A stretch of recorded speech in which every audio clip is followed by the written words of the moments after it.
to get stronger so the man, the only person who had accepted him, would take him in. Once again, Hilston set out to kill the man's new favorite boy, but with an ability, how would he fare? It was only then that Hilston had discovered, while fighting his opponent, that he too had an ability, and it was the same as the boy's. This was the start of the Blade family ability. One would think he could finally live in peace with the man, as he had always wished for, but instead he had become paranoid. He had already experienced being replaced by someone stronger than himself, and it was not a feeling he wished to relive. Hilston grew a strong body by training day and night with this fear, and even if he was to meet other ability users, his ability and body put together was strong enough to combat theirs. As he got older, he no longer needed to rely on the man, but stayed as a close acquaintance until he eventually had raised a family of his own. Eventually, his wife blessed him with a beautiful child, a boy. The man that had taken Hilston in was treated by him like his father, and one day he had come over as a grandfather to play with the boy. Then, at a certain age, Hilston's son was known to have an ability, the same ability as himself, only it was slightly better than his.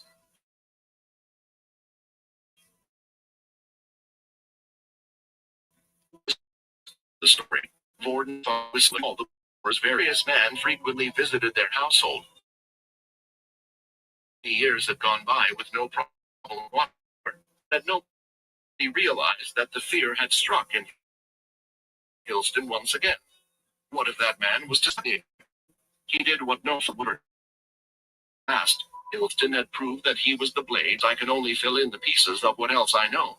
The man and Hilston at some point separated, but his desire to please this person had never left. The Blade family ability has one crucial weakness, and that is the fact that it requires other abilities in order for its powers to be used. Otherwise, it only lasts for 24 hours. Coming to this realization, Hilston became obsessed with growing stronger, and he couldn't stand this one weakness. He believed that the answer was in the soul weapon.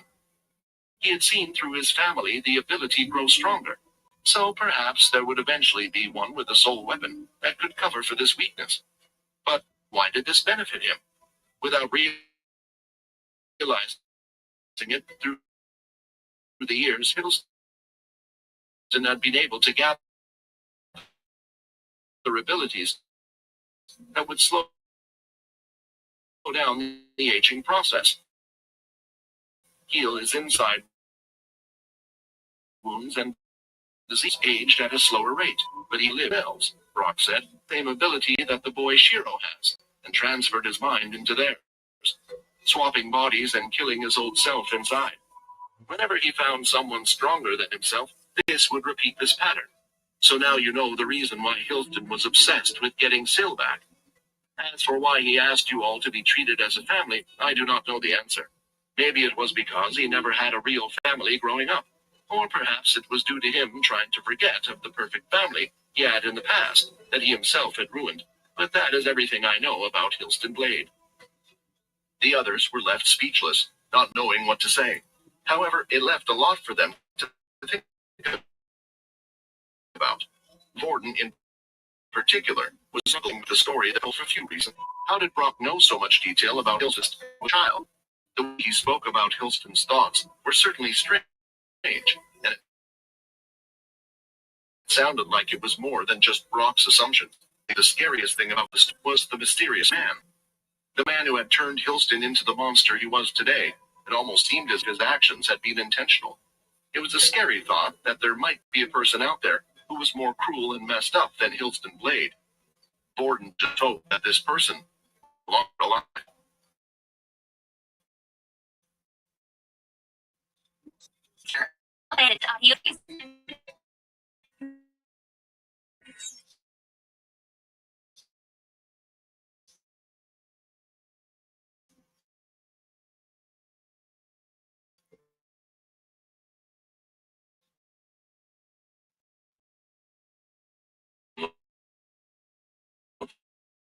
On the ground. Everyone, watch out. There's probably an array set up here. Sam acted calm, but his mind raced in a panic. them formed a circle with their backs against each other as they scanned their surroundings. The trees were still shaking, but the four of them had regained their composure. Trees aren't actually shaking. It's an illusion from the array. Philip's eyes were sharp. Since Sam and Philip had been internal students for quite some time, they'd gone on several missions before and had accumulated a lot of experience. The array in this forest specialized in illusions and played with people's minds. However, none of them made any hasty moves because they weren't used to dealing with arrays. From their group, only Bobby was experienced with arrays. He had mysteriously disappeared earlier. A deep, hoarse voice sounded among the trees.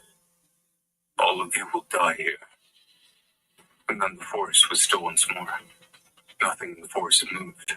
Everything had been an illusion. Before the four of them could relax, trails of purple blood weaved between the trees. The purple blood contained a weird power and gave them a strange feeling. The purple blood resembled a spiderweb that spread across the forest. More of the blood emerged from the ground. A true force. Sean felt like both his body and true force were being suppressed. This is bad. We're on a poison ray, Philip exclaimed. The illusion ray had served as bait to draw their attention from the real dangers of the forest, the poison ray. We have to get out of here as soon as possible. Sam released a wave from true force towards the array. Philip, Sean, and Flynn used their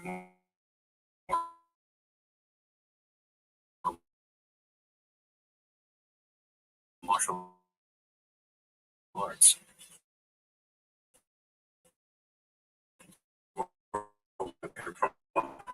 Tried to push forward. The wind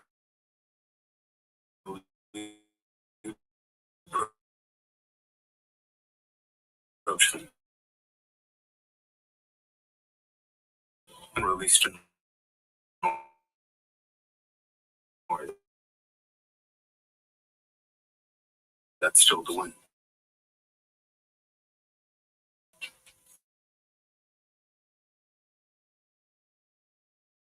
Sean,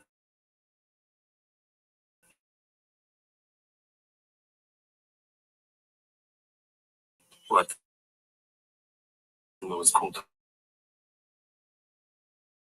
He couldn't breathe. Everyone, be careful. Is that the third drink that he sent to grow? Sam.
At first, since they've been caught in poison already, their movements are restricted. The longer the flight tracked on, the more they'd be at a disadvantage.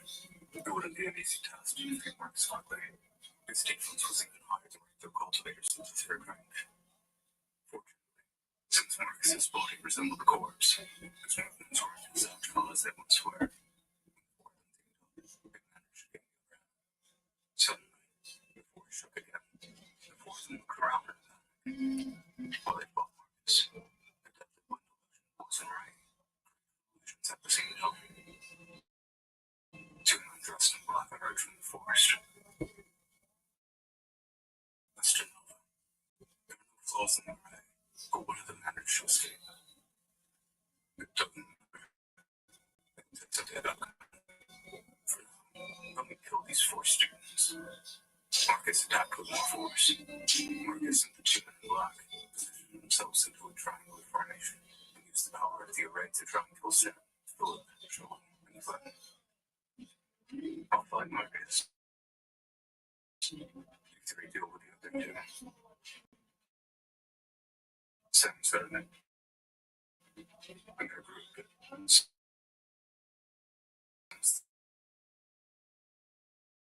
the strongest. We had the strength to fight cultivators of their kind. I was screaming and so their body was similar to Marcus's. It resembled a corpse. And it had a high defense. Philip was at the second rank, and he wielded a mortal weapon, so he was able to fight on it. Was life force being drained by the poison ray. With the circulation of his true force slowed considerably. When Sean and Philip's situation was any better, they had to suppress the poison and fight at the same time. Sam took a direct hit from Marcus. He skittered across the clearing and coughed up blood. If even the leader of the group couldn't defeat Marcus, it wouldn't be long before the four of them were wiped out. Sam felt bitter. When he'd first taken on this mission, he hadn't cared too much about the details. Sam's only goal was to kill Bobby and Flynn. However, this mission was much harder than he'd expected. The difficulty of the mission upgraded to 3 stars, but it was also fast approaching 4 stars. Sam had a sinking realization that he might have just been used by the honor tray to dispose of Bobby and Flynn. He was a chess piece that could be thrown away without hesitation. If Bobby were still here, he could probably defeat one of the 2 men in black with like one bomb. I heard he's familiar with the race too. Sam sighed. His goal was to kill Bobby and Flynn. But the situation Bobby's the wrong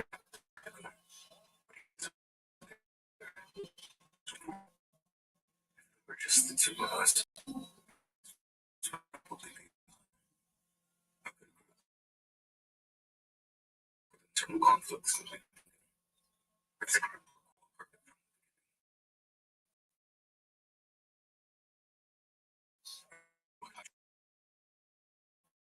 from that, they were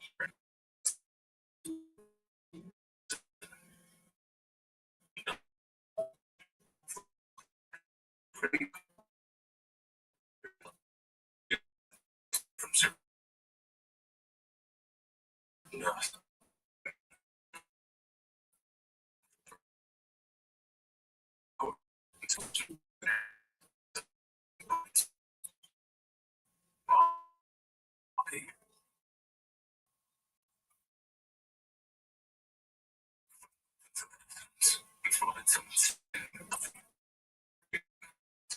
As an arrow was through the air near so he died instantly.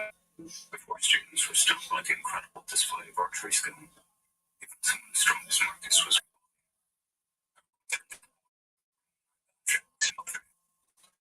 ruffling his green hair. It gave off a menacing aura.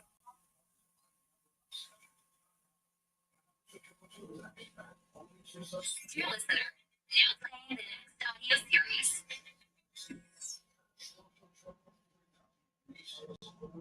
Sunny nodded, realizing in his heart that they may be moving out of the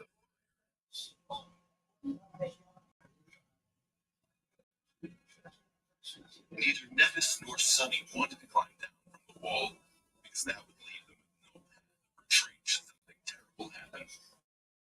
Without the need to discuss it, they decided to explore the near tower and see if there was a suitable way to descend from the wall inside. With Nevis in the front, the trio followed the slightly bending wall north, keeping an eye on the below. From time to time, Sunny was able to notice the shapes of creatures moving through the desolate street. The granite bulwark.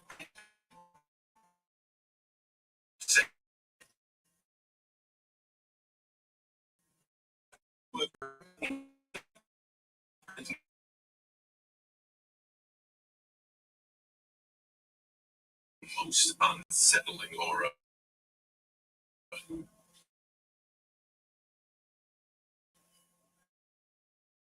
He shook his head and muttered under his breath, "Good thing we will be out of here soon."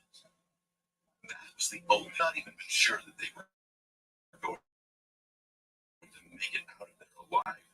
But now, all their suffering was about to be rewarded. The path of freedom was already in their sight. They just had to overcome this one last hurdle to return home in glory. Soon, they were closing in on one of the mighty towers built into the wall. The structure was round in shape, rising above the main embankment by a good dozen meters. There was a wide wooden gate leading inside the tower, which was broken a long time ago, with only a few splinters remaining on the ancient iron hinges. Behind the doorway, Sunny saw nothing but darkness. Sunny felt that the sight of this entrance was a bit creepy. Of course, darkness was no obstacle thanks to his aspect. And yet, this darkness unnerved him in a way most. Cassia tugged them, their hands outstretched and ready to summon their swords. A tone of alarm was laced in the Sunny's voice. "What is it, Cassia?"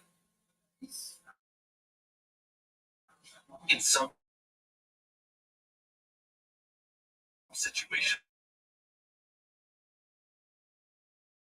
the blind girl was able to recognize danger before they could. Her keen hearing and sense of smell allowed her to sometimes perceive things that normal humans would not be able to. Now, there was a scowl on Cassia's face, like devoured there. Flesh and bones being ground by sharp teeth, plus the sound of meat being poured and chewed made Sunny want to vomit. Sunny and Nevis looked at each other and then summoned their swords. Like usual, before the two moved forward, Sunny sent his shadow to investigate the potential enemy. The shadow glided on the stones, quickly approaching the tower. Then it dove into the darkness and concealed itself in the vast shade that permeated the structure, so Sunny was able to see inside. The first thing he saw was several dead monsters laying on the stone in puddles of blood. The bloody trails left on the stone floor suggested that their massive bodies were dragged here by something very powerful. They were cut apart and eviscerated as though dressed down by an enthusiastic butcher. Whatever killed these beasts, true, they had to be a formidable opponent. It was the new Sunny he expected, but not the one he wanted. Sunny set his jaw. He and Nevis had taken on plenty of terrifying nightmare creatures. What was one thing?